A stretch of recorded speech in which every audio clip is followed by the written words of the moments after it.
Today's episode of the Bill Simmons Podcast is brought to you by SeatGeek. That's our presenting sponsor since 1973.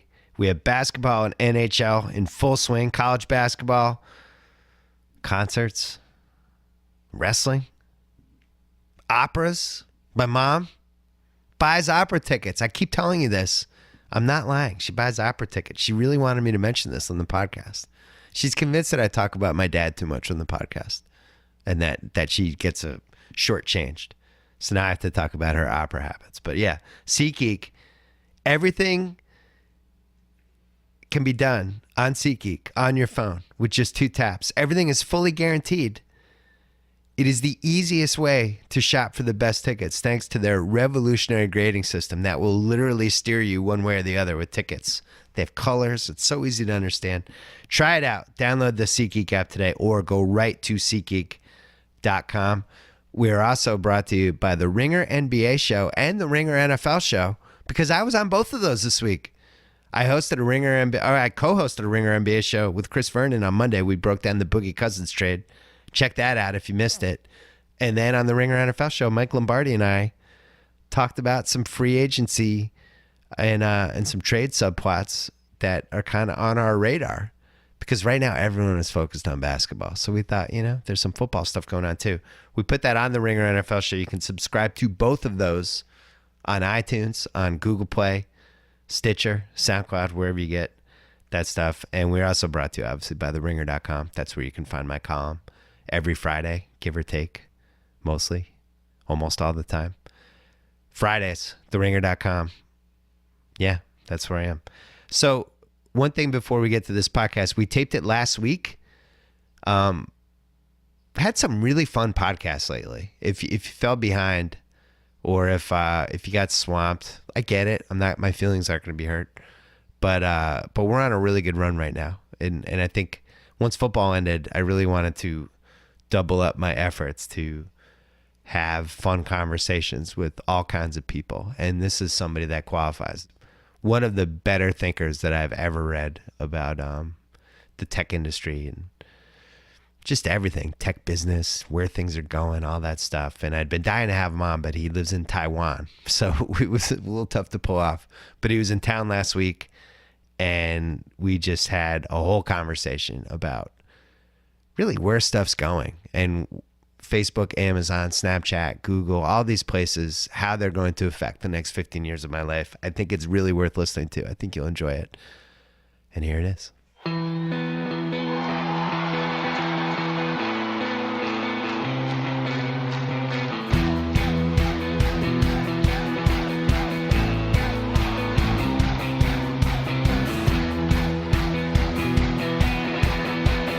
Here with Ben Thompson from Stratechery. I'm better Stratechery. It's like the same problem I have with Croatian names where I don't know the itch or the ick. The name, the problems with the name. Yeah, when you talked about how the months you spent to come up with the name, The Ringer. Easy to spell, easy to pronounce. I probably should have done that. Stratechery. When did you start this site? I started it in 2013, but it became a full-time job in 2014. So coming up on 3 years. You became like you had no choice in the matter? No. The goal is always to be my own choice in the matter. So I remember reading you way back when. I was at Grantland at the time. We're like, who's this guy? What's going on? It's coming. Is this a fake name? Is this somebody who's living in Silicon Valley who knows this stuff? How did you? What was the process that led to you knowing so much about this stuff when you're not in that world? Well, I've always been I was obsessed with technology from a very young age, basically like junior high on when I first found out this stuff. And I'd always been attracted to the sort of business side of things all along. But I kind of grew up in small town Wisconsin. No one I knew worked in Silicon Valley or business or anything like that. So it never even really occurred to me to do it. Yeah. And it wasn't until I was in my 20s, I'm living in Asia. And my wife, who I owe a ton of credit for, she's like, why don't you go work in technology? I'm like, yeah, I should probably do that. So I got an MBA mainly because it was the fastest route to legitimacy in the U.S. job market. And from there, I went to Apple and then Microsoft. And then I started at Microsoft. But it's that 20 years of in the wilderness, just doing nothing but thinking about this stuff. And then, I wrote for the college newspaper and stuff like that. So I had some sort of experience writing, but it's people ask me, oh, how do you do what you do? Like, well, you got to go back to junior high school and like obsess over this for a really long time. And that's basically how it happened. When you started it, how many times were you writing a week? Well, I actually started it with a goal of, because right now I write 4 times a week, and one's free and 3 or 4 pay. And I always wanted the extra. I always had I started it with the goal of it being a business. And so many people like just write a ton and then they throw up a paywall. It's like, oh, sorry, now you got to pay. And it's kind of like this really nasty taste in people's mouth. So I always wanted it to be, if you wanted to pay, you could get more. So I actually purposely did about 2 times a week to start. And with the idea that eventually, if you wanted to pay, I would write for you every day, and then when I'd have time to do it. And what do you remember what you were writing that first year? Like what kind of? Well, it's was funny. it big picture stuff or was it little picture No, stuff? I've always been sort of like. So the thing I write about is like basically the strategy and business of tech, because tons of people write about products, right? There's just all kinds of blogs writing about tech products, but to write about business and strategy was kind of an unfilled niche, mainly because all the people who know that stuff are either like executives at tech companies or the VCs or stuff like that. So, ironically, all of them subscribers to your thing now. Well, they're like, "Who's this guy?" Now, yeah. So I'm writing about this, and so I was always writing about that sort of big picture stuff. Actually, the guy I owe a ton to is Steve Ballmer of all people. So I was at Microsoft, and I couldn't write about Microsoft. I was at Microsoft when I started, and a few months later, I quit Microsoft, and I quit 2 days later. After I quit, he reorganized the company, which I thought was a terrible idea, and all the reasons were dumb. So I got 3 great articles out of that were pretty widely spread. Then a few months later, he buys Nokia, which was a terrible deal. That's still the highest traffic day in the history of my site, because I was in Taiwan, and it happened in European time, so I was awake and knowing the U.S. was. So you had like the first piece? So I had the first piece, like the worst deal ever or something like that, and it was everywhere, like wow. Crazy. And then he got fired, so I got another whole series, what Microsoft should do next, going forward, blah, blah, blah. So he like carried the site for the first 9 months. So thanks, Steve. I appreciate it. I have to say, for the record, I was throwing about the Clippers. It's like his destiny in life. I think it's awesome. I love watching him on the sidelines. So I have no enmity to the guy. His destiny in life in a good way or a bad way? No, in a good way. I think it's great. Like he did a lot. I can't say it's been going great. Yeah, he did a lot for. I think he gets a bit of a bad rap. Like a lot of Microsoft's problems were sort of, were going to happen whoever was the CEO. I don't think he necessarily made it better, but he did a lot for Microsoft growing up to make Microsoft what it was. So he gets his reward. Now he gets to be an NBA owner, which we would all love to be. So good for him. So you start this 4 years ago, and over those 4 years, like so much shit has changed. Like think about it. Apple had the biggest lead you can have and just was on the all-time hot streak.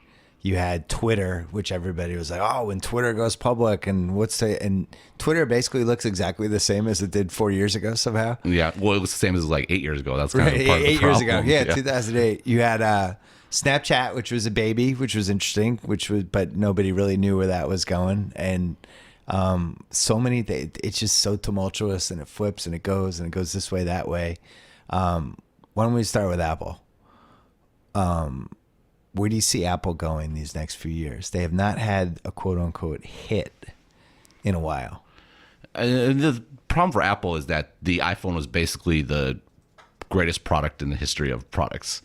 And the reason was it was greatest or most successful?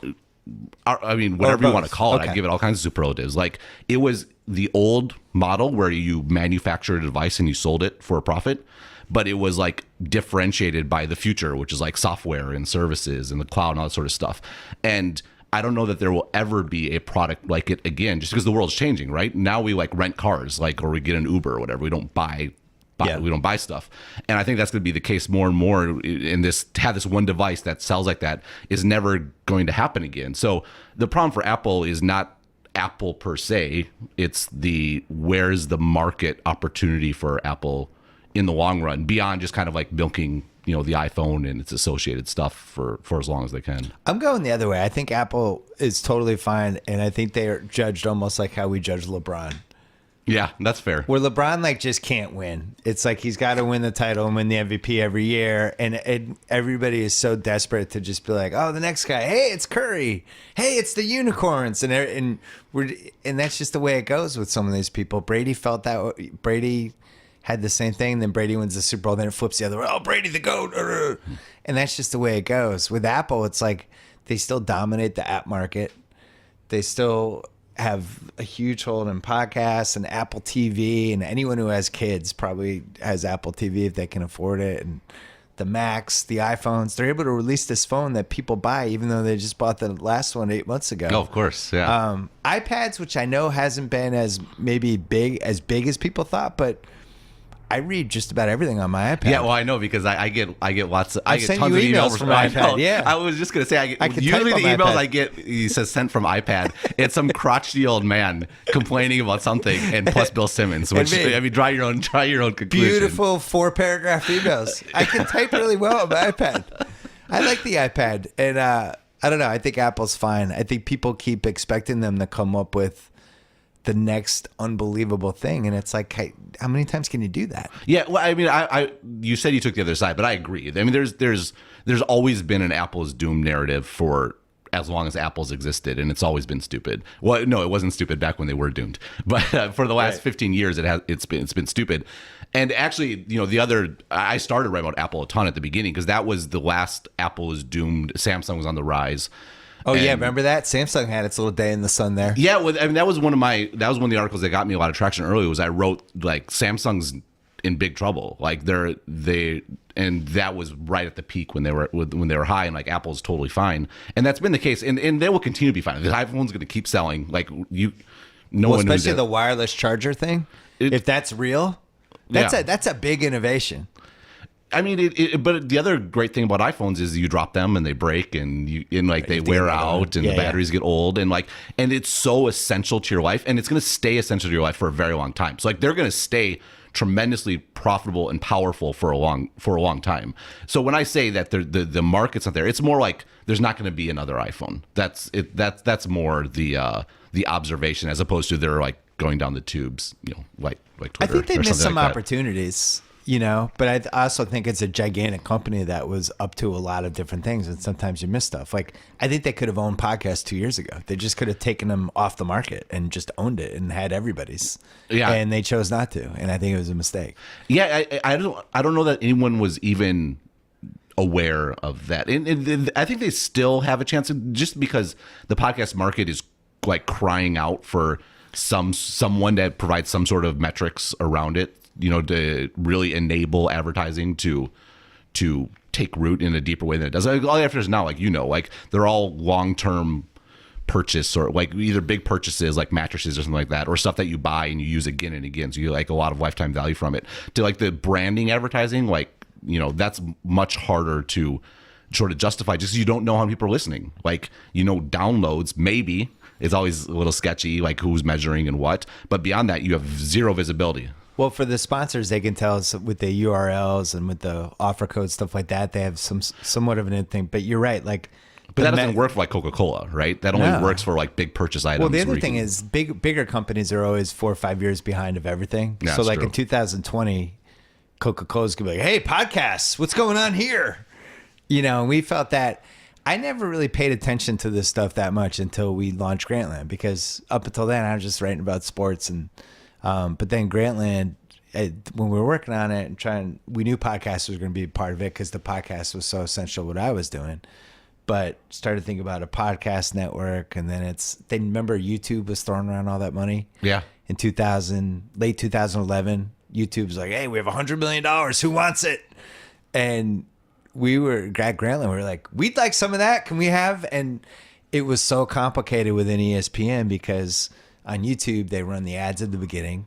Right. ESPN's used to controlling all of those ads, so they're like, well, if we do that, what if we have a deal with Subway and they run an ad for Jack in the Box? And so by the time it played out, we got probably half as much money as we could have. But I was just so fascinated by the mechanics of all these different decisions that these big companies made. They just get behind something, they go. And YouTube, within a year, that was done, right? And when you're making content, you're just trying to figure out, all right, is this a short-term thing? Should we grab it? Or is this a real initiative? And the ebbs and flows of that, watching that since 2011, it's really riveting. Yeah. It's really like Facebook sports. is a big one now, right? Facebook's a big throwing one. money here and there, and now they're not throwing money here and there. Yeah, Facebook a year ago, live. We want live. You want live? You want in? You want? And now it's like, now they're not into the live as much. And sometimes I'm sure it's trial and error, but I think part of the problem with the live content is that a lot of it was just guys sitting on their couch. Like we are right now. Yeah. It's like, hey, we're live. We're live. All right, but what am I getting? I'm not getting quality content. Facebook to me is, I just think if you had to bet on anyone, I'd bet on Facebook and Netflix, because they just have so much capital and so much money, and they're just throwing it at content. And I don't know. It's going to be really hard to topple that. Amazon's the other one. Amazon, yeah. What's terrifying about Amazon, what's terrifying about Facebook is because Facebook has, their audience is so overwhelming. Yeah. Like basically content producers have no choice but to do whatever Facebook wants. So they just have, like, they don't even need to pay people half the time, because people will just do whatever they want because they have no choice but to do it. Yeah, that's what they were offering with Facebook Live. Do Facebook Live. Well, why? Because we'll promote it. It's like, okay, but Yeah. but that's what they can do because they're Facebook. Yeah. The thing with Amazon is what's so terrifying is because they're monetizing Prime Video with Amazon Prime, right? And they're like thinking, how much money can we make off this guy for the next 35 years, right? So their time scale is so extreme that they will spend all kinds of money to like make the service more valuable. I mean, Netflix is already eating everyone's lunch because they have a longer time frame than anyone else, because they're thinking about, this show will not just be attractive to our current customers, but will help us get new customers in 3 years, right? I mean, if I sign up for Netflix today, Orange is the New Black or whatever is like still compelling for me to watch. And now they have the international market, so they can reach way more people. So like, oh, we come into Hollywood, we got like a 5-year, 10-year time frame. We can just outbid all these guys. Amazon's like, oh, nice time frame. We got a 50-year time frame. Like, watch us walk in here. So I mean, all the Hollywood guys are kind of screwed, right? Because they're so short term in their thinking. Yeah. And in part because TV was a short-term medium. It's linear. You only watch it, you're all focused on that first run. And these guys are focused on like runs years down the road. And it's a timing mismatch that's almost impossible to sort of compete against. Netflix also has the luxury of, they added 7 million subscribers in the last quarter. Right. No, exactly. That's a shitload of money. Whereas you have ESPN going the other way where they're losing subs, every quarter. But where Netflix goes with all the shit they're building, like, I almost feel like it doesn't have a ceiling. Yeah, when you're spending $6 billion a year on content. Yeah, they're doing 1,000 hours of content this year or something like that. I was saying to somebody, it's like the difference of they can take, like, if this was football, they're competing against other teams. Like in football, you'd be like, oh, you get a first, second, third, fourth, fifth, sixth, seventh round pick, right? And Netflix has like 100 third round picks. Right. Well, so you talked the other day of your dream Patriots trader. They go back from they get the number 2 pick and then end up with the entire third round. Netflix is Belichick. They're like, we have another third round pick, and they're just throwing it at like, hey, Jason Bateman, want a show? And then they're just throwing them around, and they really only have to bat like 2 for 100. Yeah. And if they have Make It a Murderer and they have Stranger Things, and that can carry their whole business they can. I mean, they've missed on so many shows, and they've spent. But the shows so they miss, much what's money. so cool about the shows they miss on is the shows that are hits drive new subscribers. They hear about it, but the shows that miss, those new subscribers, like, I want to watch something. They flip on Netflix. There's something else to watch. Yes, right. There's always stuff to watch on Netflix, and yeah. And the other thing when Netflix figured out that the whole on-demand thing, it didn't really click for a long time. But remember when Netflix did that Stars deal, right? That kind of got the streaming started. So Stars library was 11,000 movies, right? Yeah. The effective library size for Stars was actually only 1. It was whatever movie they were showing on the Stars channel, right? The day Netflix started streaming that catalog, their effective catalog size was 11,000 because they could stream, because you had it all on demand. And it was such a mismatch in consumer, like what people came to expect from TV and the way they could think about monetizing that again, this is the tough thing in business. When someone comes at you and their business model is just totally different than yours. Yeah. You're screwed. I mean, it happened to Microsoft. Google did it to them with when Ballmer was there. It's happening here in Hollywood. So remember, what was the thing Netflix did? I'm going to say 2008 or 2009. They spun off their service. Yeah, the what was it called? Something Flicks. I can't remember. Like the DVD service. It was a bad name. I can't remember what it was. And it was like a joke. I mean, Yeah. they got annihilated for it. And at that point, you would have thought Netflix was going to be in the toilet in 2 It was years. time to buy stock, man. It was way down. Yeah. It was like, wow, these guys are just idiots. They don't know what the hell they're doing. Yeah. And to me, it's like one of the most unbelievable business stories ever, where you had all of these different networks who all should have been thinking we should start our own streaming services ourselves. Instead, they just do the quick buck and they sell their libraries to Netflix. Netflix grabs all the libraries from everybody. They use it to build this subscription business that allows them to make so much money that now they can produce content. So and even now if they get pull rid it of the away, it libraries. doesn't matter because they have all their own stuff. So all of these networks collectively, it would almost be like if you had the 10 best NBA teams basically started a league that crushed the NBA and didn't mean to, like the G League, this Gatorade league they're doing. Yeah, we'll fund this. And it just got out of control. And now all of a sudden Netflix is the biggest competitor. No, you see this again and again, though. And now all the studios are stuck. All the networks are stuck because Netflix gives them so much money. Yeah. They can't stop now. Like, Yeah, they're it's like addicted. crack. They're like crack addicts. Exactly. And it's one of the most classic stories of like, this business term you hear all the time, like disruption or whatever. But that actually is what it's like, where Netflix came in with a different business model, serving people who weren't served by the current companies. Like, people wanted to watch whatever they wanted at a certain time, and they come in and the companies are helpless. They're literally helpless because they cannot stop selling to Netflix. They cannot stop funding the company that is their imminent demise. It's remember amazing. when I was at ESPN, when we sold, like, we were just so delighted that 30 for 30 was profitable. And it was we had created this thing that, we're paying, I think it was like $500,000 per documentary, right? So we do 30 of those, cost $15 million. Yeah. Plus, like, you're throwing a couple extra million for the ones that went over, promotion, the time on the network, maybe all in, it's 25 million if you just add everything up. And then what we didn't realize at the time was that it was evergreen content for ESPN. Exactly. That stuff's gold. Yeah, which I wish I could say, like, I knew that, I told them, but Right. we just didn't. We were just trying to do good documentaries. We didn't know the Fab Five would be on 240 times, and that anytime a playoff game ended early, a playoff series ended up early, they could put the Fab Five instead of Game 6 and get a half decent rating. It's just the evergreen content is really what's great about it. And that's why Netflix doesn't do sports, right? Because Right. they want all evergreen content. Right. So at some point, when Netflix was starting to buy stuff, I remember we sold 30 for 30. It was either Netflix or Hulu. I think it was Netflix.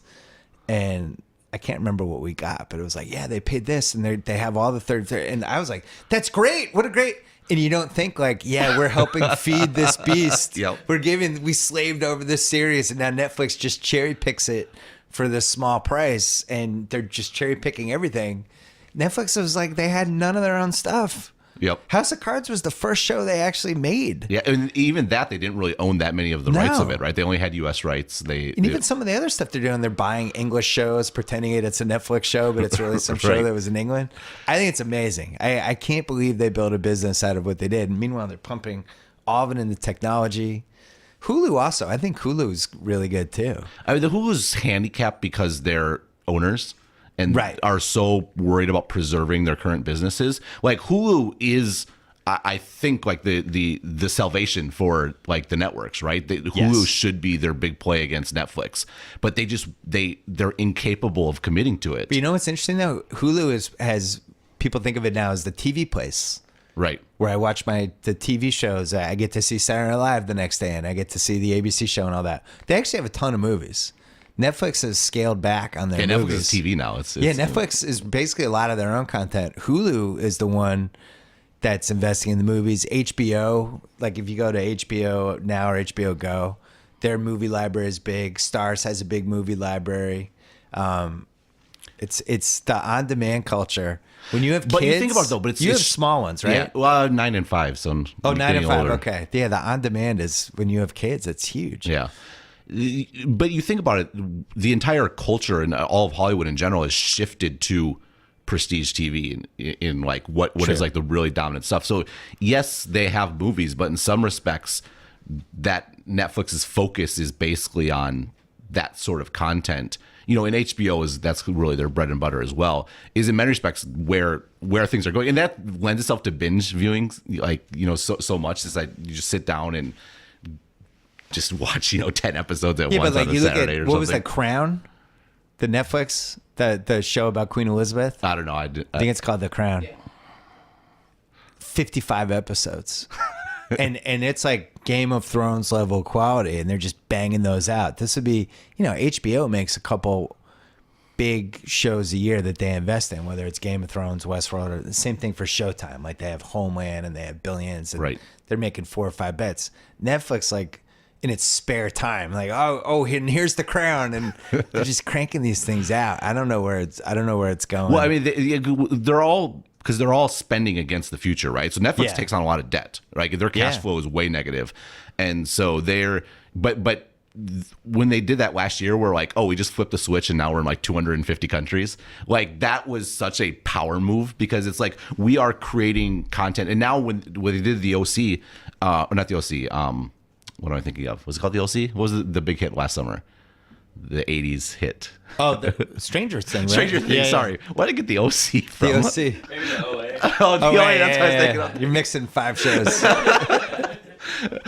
But that was the first one where they actually produced it from the very beginning, because they've been buying shows until now, right? But when they produce from the very beginning, they're keeping all the profits and all the rights for everything, and you're going to see them doing that more and more. It's more expensive, it's more risky, but now they're getting to the size and strength where that just means the long-term payoff for them is going to be even higher than it is going forward. And the thing I always think about is, so like Silicon Valley, all these companies spent like 25 years eating each other. And then the internet and mobile came along, and so like, let's stop beating each other and let's like look at the rest of the world. And everyone's just like these helpless like little animals running around, and these like lions and tigers that have honed for like 25 years of evolution just coming in and just like destroying everyone. I mean, you said everyone here's like, I just want to make some really good content.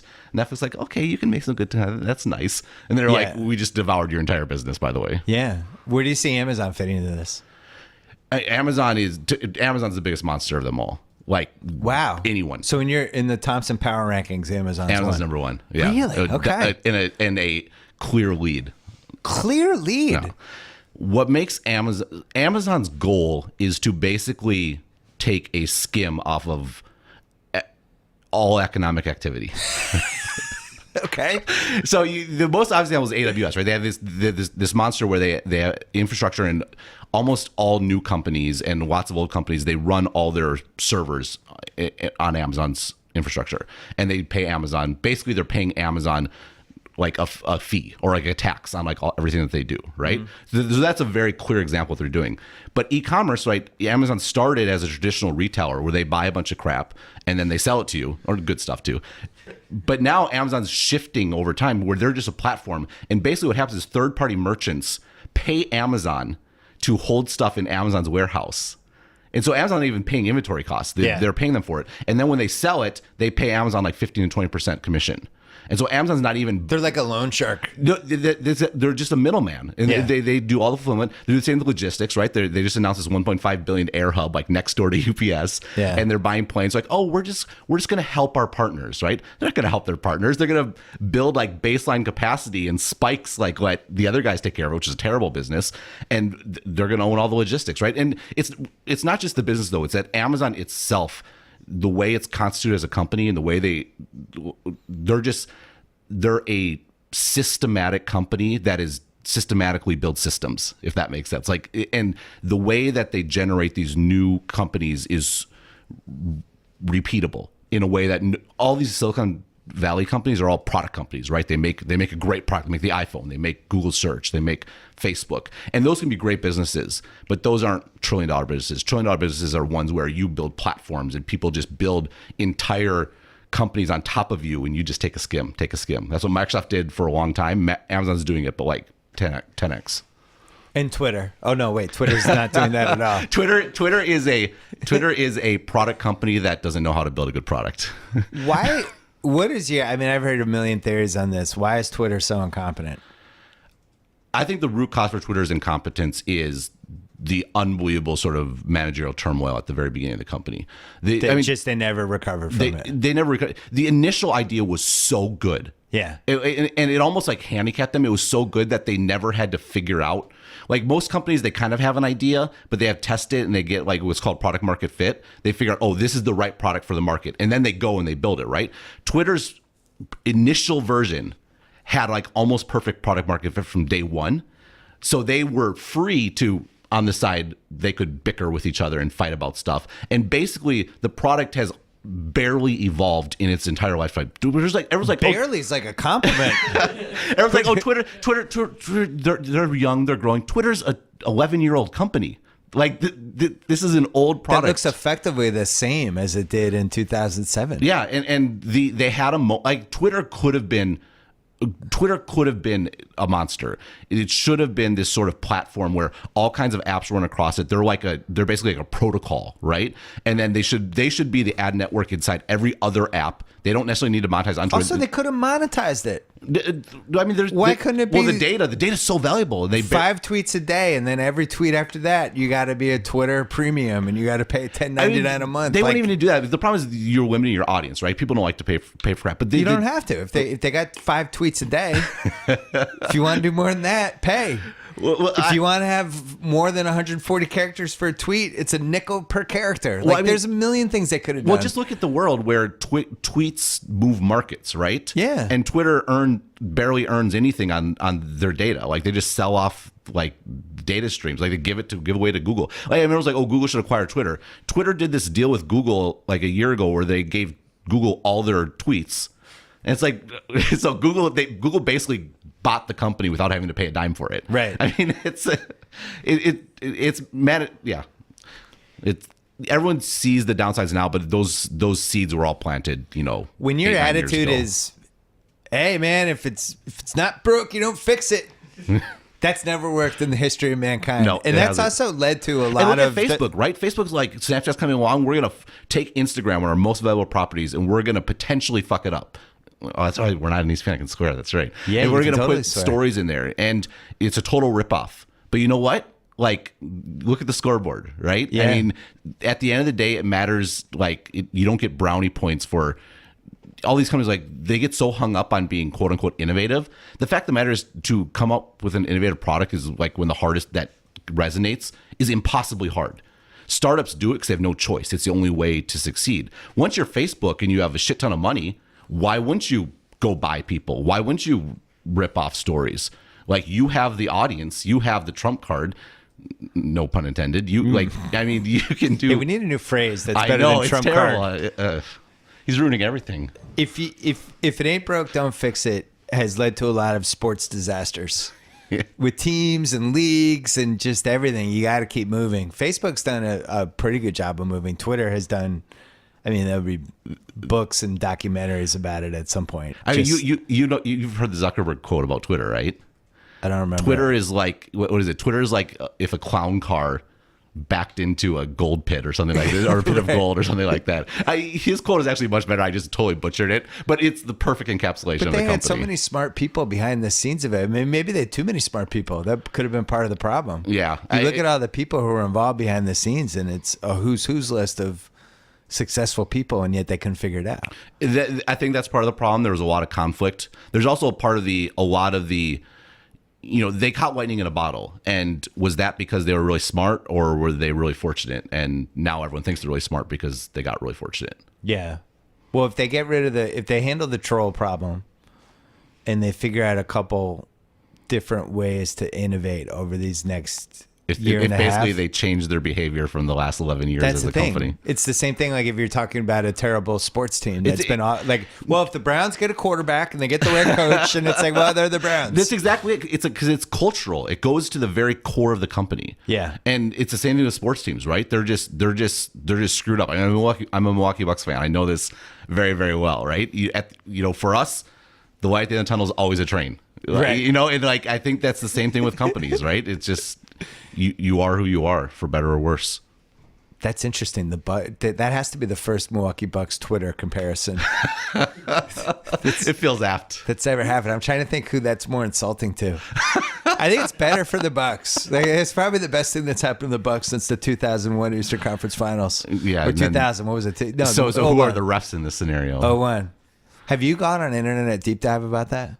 Bucks Sixers? Oh, we were doing deep dives the day it happened. I mean, There's a long footnote in my book about it. Yeah, I read it. About how that was. Everyone always focuses on Kings Lakers. No, 'cause that Shaq one and was Kobe way were in it. worse. Bucks Sixers was worse. Yeah. And really could be like there were a just 30 for 30. utterly indefensible calls. Like even the Lakers Kings ones, there was some bad calls, but a It was lot really of them were confined to like 2 games. Right, exactly. Yeah. But even some of them, they're like, you could at least concoct a story where that was like the right call. There were fouls in that Bucks Sixers series that were.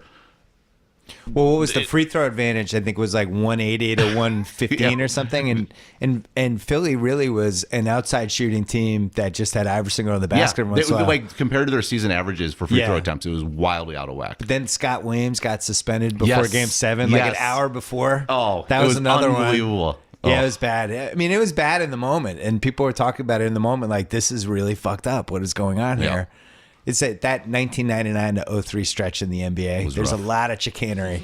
It was pre-internet. You can't do that stuff anymore on the internet. Yep. You have to be much more. Oh, it's incredible. even-handed. It's so like I loved it when LeBron just destroyed Barkley like last week. Yeah. Because not just because he was right, but also the way Barkley talks about like today's NBA.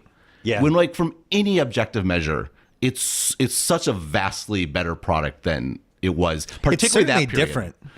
It's different, but stuff like that, right? You can't get like it's so much of like a cleaner league. Oh, You true. know? Yeah, Like, with the not just the officiating. quality of play, but everything about it is so much better than it was. I mean, the NBA always had super shady shit kind of going on, like in the 80s and 90s, right? You're like, I'm not sure about that. Yeah, I think every league did. Yeah. I think it's a lot easier or it's a lot more risky to do stuff now.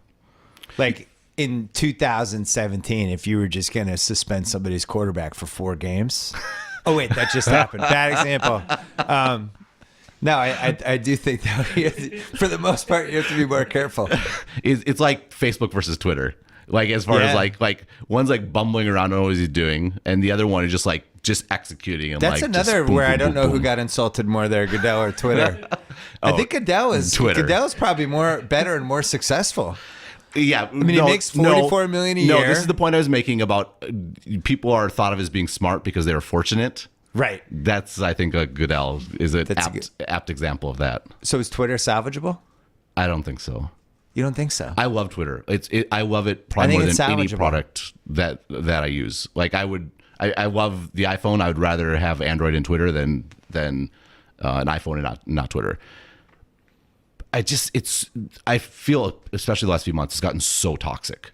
Like it's getting toxic to the point where people, if you have any degree, and you learn this, you don't even look at your replies anymore, right? If you have any I stopped degree a of couple years visibility ago, yeah. on Twitter, it's awful. It's just, and I don't know. Maybe it might be just that I've become more visible, so I'm more aware of this, and so I think the product's gotten even worse, or the atmosphere's gotten even worse. But it feels like it's kind of crossed a line in the last few months. They could fix some of that though. I think that stuff's fixable. Or at least some of the troll stuff. I still feel But like the problem is, there's tons of stuff that are super obvious, and they haven't done them yet. I mean, the problem is, I think they won't do them because I think there's only I think the actual number of real users of Twitter is much lower than the number that they report. Oh, and especially like I think I have like 5.4 million. I don't even know how many followers I have, and I guarantee I don't have whatever the number is. I Right. bet it's half. Well, Might I even mean, be less than half. Not just that, but even I myself, I control like 5 active Twitter accounts. I have Yeah. one for like my website, what does one for that- my yeah, podcast. what does that mean? Right. Well, they're all counted as You're active one users. person, right. Exactly. And then you have all the spam and stuff like that. Like this spam is not hard to kill. Like this is a solved problem, and they don't kill it. Why? Well, active users is like the most important metric that they have. Kind of, draw your own conclusions, and as long as they need to be bought out. Like they have to be private. Whether they're bought by, who's going to acquire them? Like no one. Who wants to deal with this? Who wants to have protesters? Because The trolls and all that stuff makes it a very scary thing for somebody like Disney. right, exactly. They're like, Bob Iger has to deal with trolls. Yeah. That's not. What about Snapchat? I mean, Snapchat's like the cute. Everybody just thinks they're just adorable right now. Oh, those wacky Snapchat. Snapchat. Believe me, they're going to get starting to heat now, especially once their I just on the results record, are out. I like Snapchat. I like the way they think. I'm pro Snapchat. So I am pro Snapchat because I think Evan Spiegel is a product visionary of the sort like we haven't seen chances. in years. Yeah. I mean, he is the best consumer guy, I think, in tech since Steve Jobs. Like, I think he's that good.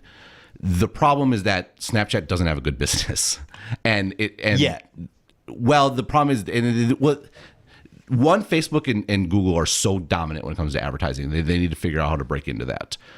Two, the fact that Instagram could basically rip off stories and Why'd you say basically? Okay, directly. That was a flat out Jay Leno ripoff. But what actually matters is that Instagram has 500 million users and Snapchat has 150 million or 200 million, whatever it is. And what actually matters for social networks is how many users you have. And Snapchat's growth has slowed down significantly, and it's perfectly correlated with that happening. Yeah, and that's not a good sign. And they have other stuff like if you want to get into technical details, like how much it costs to serve one of their users keeps going up, so they have like a cost problem. And basically, you bet on Snapchat because you believe in Evan Spiegel, and I actually think that's a valid reason to bet on them. But it is a pure bet. Like they look like a real company, but they're not a real company yet from a business perspective. So I have an 11-and-a-half-year-old daughter, Snapchat, Instagram user, on Instagram more. Yeah, but I've been told about a year and a half from now, it'll really shit to Snapchat. Right now, she's like Snapchat filters and likes changing the pictures, stuff like that, but really loves Instagram and just going through the photos. And I say, man, Instagram's just a good product. Yeah. It's like, here's some photos. Just scroll through. It couldn't be easier. You turn your brain off and you rip through them. Yeah. And it's not going away. I love unbelievable acquisition. Like one of the all-time greatest. And I love the fact that Twitter is still like Twitter's even in the ballgame with this anymore. They're so petty that if you do an Instagram link on your Twitter feed, it stays the link. It doesn't translate it to the picture. It's like, come on, Twitter. So Twitter gets a lot of grief for that. But the reality is that Instagram's the one that screwed Twitter. Because Instagram got started by basically you could import your entire Twitter contacts into Instagram and you'd have an instant network. Yeah. So Instagram built their network off of Twitter's back. And by the time Twitter was going on, it was already too late. Like Instagram had already done it. I mean, So Instagram's just shameless. Basically, Instagram will take your wife or husband in 5 seconds. They have great engineering. They build a really nice product and combined with shamelessness. That's a powerful combination. Seriously. You have great skills in shamelessness. You can go far. Jeez. Any up and comers you see? Anyone in the conversation that potentially 3 years from now? I mean, the consumer space is it's like the sexy space. Everyone knows about these companies, but it's by far the most difficult space to compete in. I mean, and especially now because Snapchat, all these consumer companies monetize through advertisements. But Facebook and Google are so utterly dominant. Like Facebook and Google took like more than 100% of growth in advertising last year because other people were shrinking. And it's just almost impossible to not necessarily to get a breakthrough product, but like Snapchat's showing. Snapchat has a huge number of daily active users. They have this super attractive demographic, right? And so they have a chance. But if even them with their massive audience and their great demographics, if it's still a real question they can build a viable business going forward, like it's hard to see what works there in the future. I mean, I just hope Facebook acquires you. So it's 2017 now. We only have technically 3 more years left in this decade, the 2010s, and you think about it that way, we're more than 2/3 of the way through the decade. What have been the great innovations / companies that we're going to remember when we think back to the 2010s? Like if you look back at the 2000s, it's like Facebook, Twitter, Netflix. Yeah. We have all these things you point to. What is it for this decade? Well, I think it is the companies like Uber and Airbnb and things like that. So you'd say Uber, Airbnb, Snapchat. Those are probably the big 3 from a sort of consumer perspective. Pornhub Premium. Yeah, Slack has the potential to be in here too. Oh yeah, Slack. Slack is my favorite of the last couple of years. Yeah, I'm drinking the Slack Kool-Aid. We use it at the Ringer. We have 100 Slack channels within our little Slack What's feed. fascinating about Slack is it's kind of like it's a very much a consumer product. Like Yeah. it feels like a consumer product and it spreads like a consumer product with an enterprise business model where you pay per seat on a license sort of thing. Yeah. So it's very compelling. I'm pretty bullish on them as well. But what's represented by this Uber and Airbnb thing kind of goes back to my iPhone thing at the beginning, where we're moving to this world where you rent stuff and everything is as a service, right? If you think about it, there's so many things we use in our life that we buy just because we don't use it very often. But now that we have a phone with us all the time, internet connection all the time, it's so much more viable to just use stuff Tate as right you now. need it. I rented him for 2 hours. The app was really surprising, a little more suggestive than I thought it would be, but. Yeah, I agree with you on the renting thing. We're going to reach a world where you almost don't need to own anything or have any long-lasting relationships.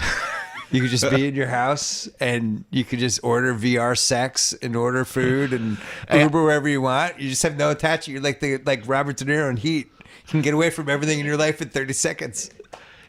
Brave new future. Yeah, that's where we're going. So what do you see for the future of what you're doing? I mean, right now the best thing is just keep doing what I do. I make money from subscriptions, and the great thing is like I just do the same amount of work I do now, but my income keeps going up because sending emails free. Yeah, so it's funny because I read a lot about media as well as tech, and I read about all the problems that this new world order has for traditional media companies, like zero distribution costs, like all the stuff that makes like Netflix possible, right? Yeah. Meanwhile, all those bad things for old companies are all to my personal benefit. Right. So I'm probably not a completely biased observer about that stuff. When was the first time you had somebody in a real position of power reach out to you either to sway you or scold you or both? Twitter got really mad at me a couple years ago. I wrote something pointing out an anomaly in some of their financials. They're like, that's not true. Blah, blah. 6 months later, they go, that it was true. Yeah, it was true. Yeah. Probably the funniest one though is I have a service that handles like my memberships, and they emailed me and said, oh, these 3 people, we accidentally double charged them. We already fixed it, but you might want to let them know. And one of them was like the CEO of like a top 5 company. I'm like, oh my God. I don't think he's gonna know, but like that was probably the wrong person to screw up his payment. So that was pretty cool because I give all this advice companies and you should understand your customer, blah blah blah blah blah. But like I have actually structured it so I don't need to know who my customers are. Like my price is relatively low, $10 a month, and I like it. I can do whatever I want, and if someone gets mad and cancels subscription, like I don't even notice. Right. And so like I almost feel like the more I know who's reading it, it's almost a bad thing. I'd rather just be like, sitting in Taiwan and, being as true to what I think is possible and not worry about what people think. And that gets harder the bigger you get. I'm sure you experienced this, right? When you were writing for AOL back in Boston, you can just fire off whatever you want. Once I'd like to think I kept doing that at ESPN, much to their chagrin. For better or worse. Yeah.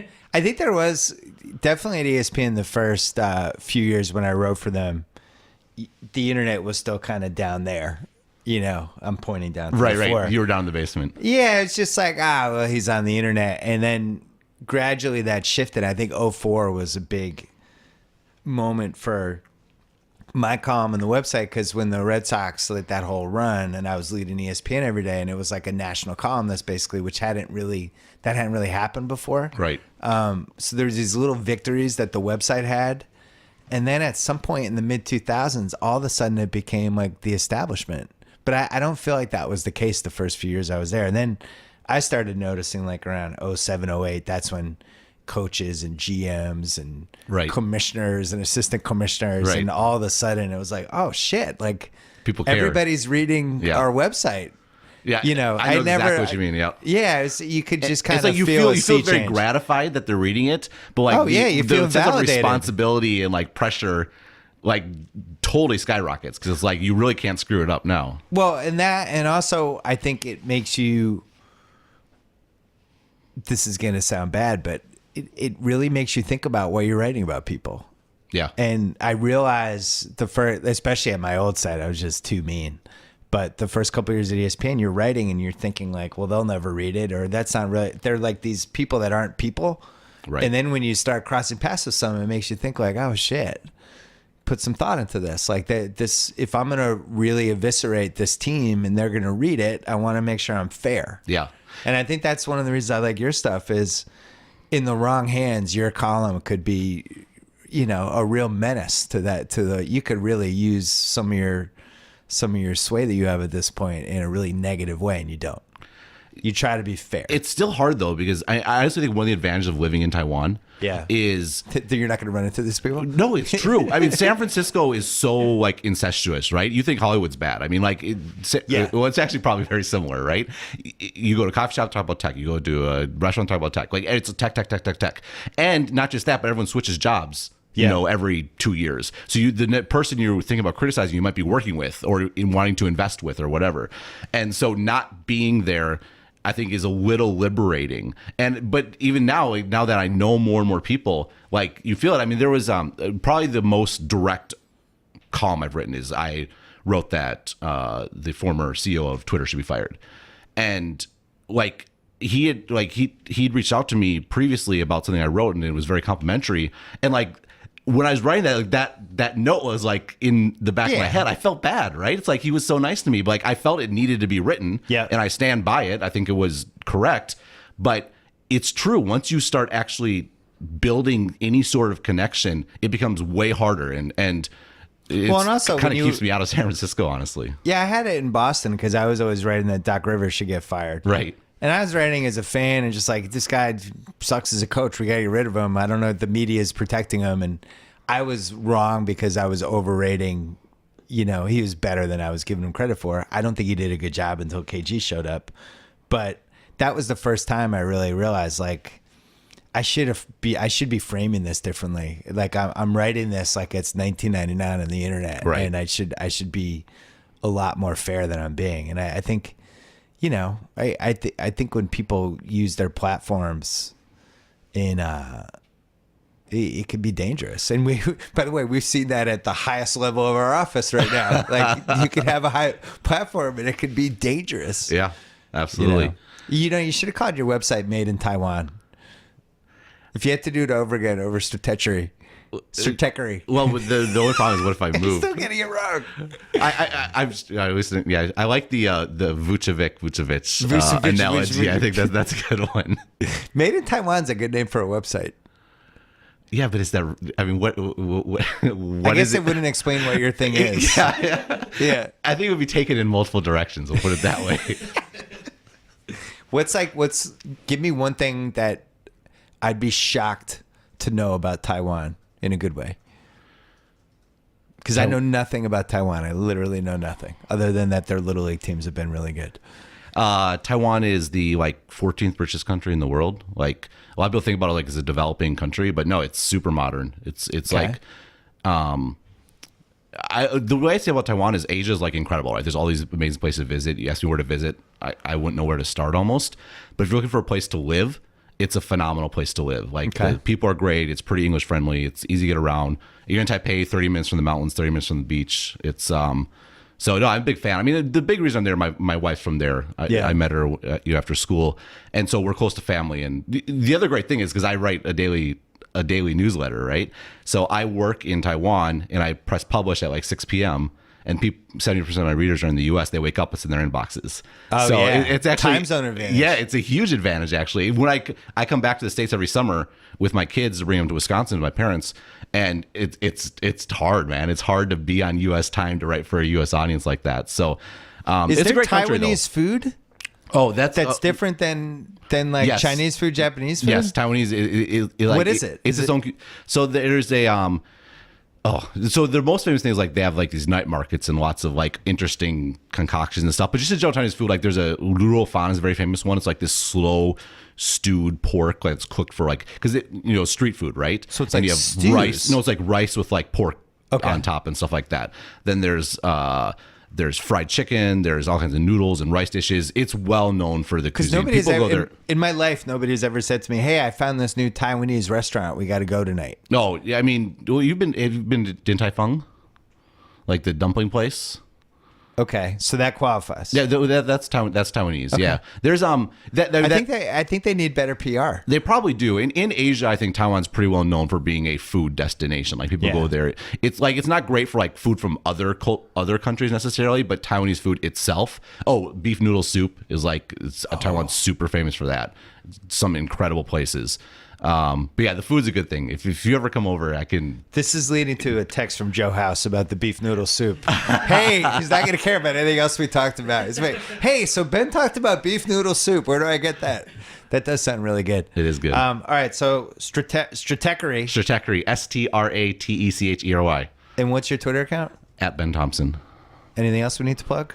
I have podcast exponent.fm, talking about what I wrote about Stratechery a lot of the time. But my co-host is a Australian guy, so and we get along pretty well. So it's pretty popular as well. All right, nice to finally meet you. Thanks for coming on the podcast. Yeah, happy to be here. All right.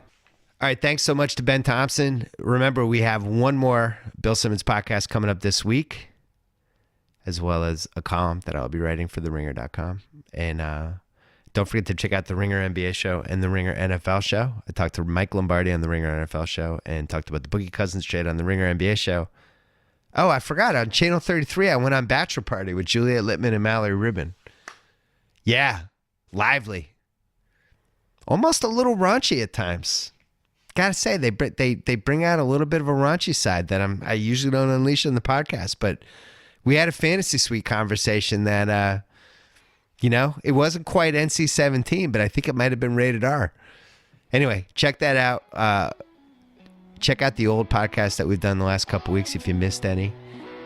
And come back soon on the Bill Simmons podcast. Thanks to SeatGeek. Don't forget to go to SeatGeek. Download their free app. Go to SeatGeek.com. See you Friday.